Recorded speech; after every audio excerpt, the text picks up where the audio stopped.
Next topic is Shruti. Shruti means जिसे सुना जा सके या जिसे जो सुनाई दे वो श्रुति है। तो आइए लेट अस डू इट। श्रुति स्वर आर डिफरेंशिएटेड इनटू 22 ग्रेड्स, यानी 22 श्रुतिज हैं। ये थोड़ा आगे चल के आपको समझ आ जाएगा। Swar are differentiated into 22 grades. These 22 grades are known as shruti. Shruti is derived from Sanskrit language. It has originated from the word shru. Shru means sunna ya suna, which means to hear. Therefore, which is heard or audible is called Shruti. In other words, Shruti can be defined as that range of sound which is audible. So we have many definitions. So आइए देखते हैं। According to पंडित शारंगदेव, पंडित शारंगदेव कहते हैं human heart has 22 slanting veins. So in other words, we have 22 Shrutis number. Every Shruti has a link with these veins. This means that these 22 Shrutis are produced by these 22 veins. All swar are based on these 22 Shrutis according to चतुश्चैव rule. मतलब एक चतुश्चैव rule है, वो मैं आपको आगे diagram इसमें आएगा। नीचे आप जो डायग्राम देख रहे हैं वो है चतुश्चैव का रूल। मतलब 22 आवाज़ें हैं, 22 श्रुतियां हैं। उनमें से 7 श्रुति जो सबसे अच्छी थी उनको निकाल कर उनके स्वर बना दिए गए हैं सारे गा मा पा धा नि सा। ठीक है ना। सारे गा मा पा धा नि जो 7 नोट हैं वो इन 22 श्रुतिज में से निकले हुए हैं। आइए एक डेफिनेशन और देखते हैं। According to Kallinath, when the sound breaks on the first stroke it is free from echo in the first instant. thus he considered shrutis to be that audible sound which is free from echo. He also described 22 shrutis in number. मतलब इन दोनों जो writers हैं पंडित शारंगदेव और कलिनाथ, इन्होंने 22 श्रुतिस मानी है। और इन 22 श्रुतिस में से ही ये जो 22 ग्रेड्स हैं इन्हीं में से 7 जो स्वर हैं हमारे क्रिएट हुए हैं सारे गा मा पा धा नि। तो दैट इज श्रुति बेटा। फिर भी कुछ ना समझ में आए तो you can call me. Thank you. Hello students, so today we will do नाद।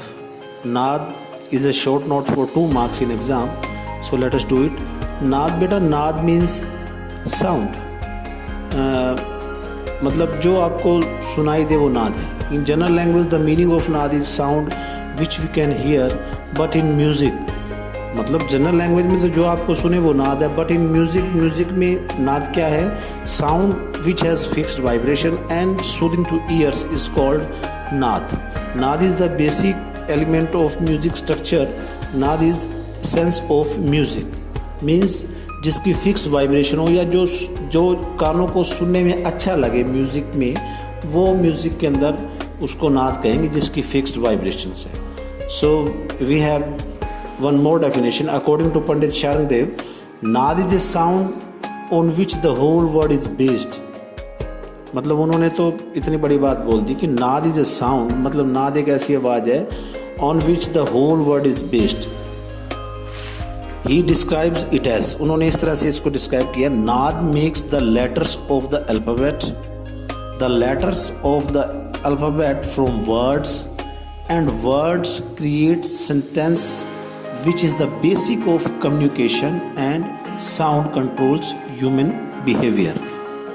Secondly, naad is a way to reach the God according to Sharangdev. मतलब शारंगदेव कहते हैं if we worship नाद, God will be worshipped. So आपको समझ में आ गया होगा नाद क्या है. So we have two type of नाद बेटा. One is आहत नाद and second is अनाहत नाद.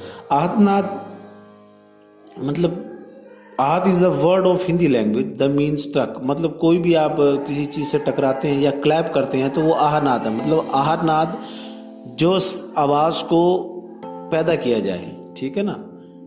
मैं एक एग्जांपल देता हूँ. If we are playing sitar we have to use mizrab. आपको पता है कि सितार बजाने के लिए मिजराब +1 के बच्चों को नहीं पता है, 12th के बच्चों को पता है. फिंगर में मिजराब डालते हैं जिससे तार को स्ट्रोक किया जाता है. If we are playing sitar we use we have to use mizrab and struck the strings then sound will come.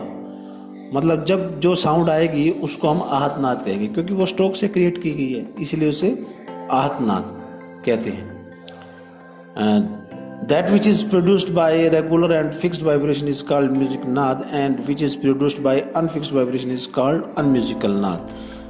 So second number, anahat naad. Anahat words from anahat means जो word literally means unstruck. Anahat means unstruck. Yeah, the sound which is already present in the universe is called anahat naad. Secondly, this naad originates from the knowledge of inner self. For example, if we close our ears with hands and move our hands slowly, then sound will come. That naad is called anahat naad. This naad relieves us from our body. So, naad समझ में आ गया आपको? And there are two types of naad, ahat naad, anahat naad. आहत जो create होता है stroke से, अनाहत वो ऑलरेडी नेचर में प्रेजेंट है, उसको सुनने के लिए आपको मतलब अच्छे से ध्यान लगाने की ज़रूरत है। कुछ आवाज़ें ऐसी हैं जो हमें सुनाई नहीं देती, उसको सुनने के लिए जो है बड़े ध्यान और समाधि की ज़रूरत है। उस तरह का ये अनाहत नाद है। अगर फिर भी आपको इसका समझ ना आए तो इस डायग्राम में आप देख लीजिए। नाद के दो तरह हैं, आहत नाद, अनाहत नाद। और आहत नाद से दो तरह के नाद उत्पन्न होते हैं, musical and unmusical. Thank you.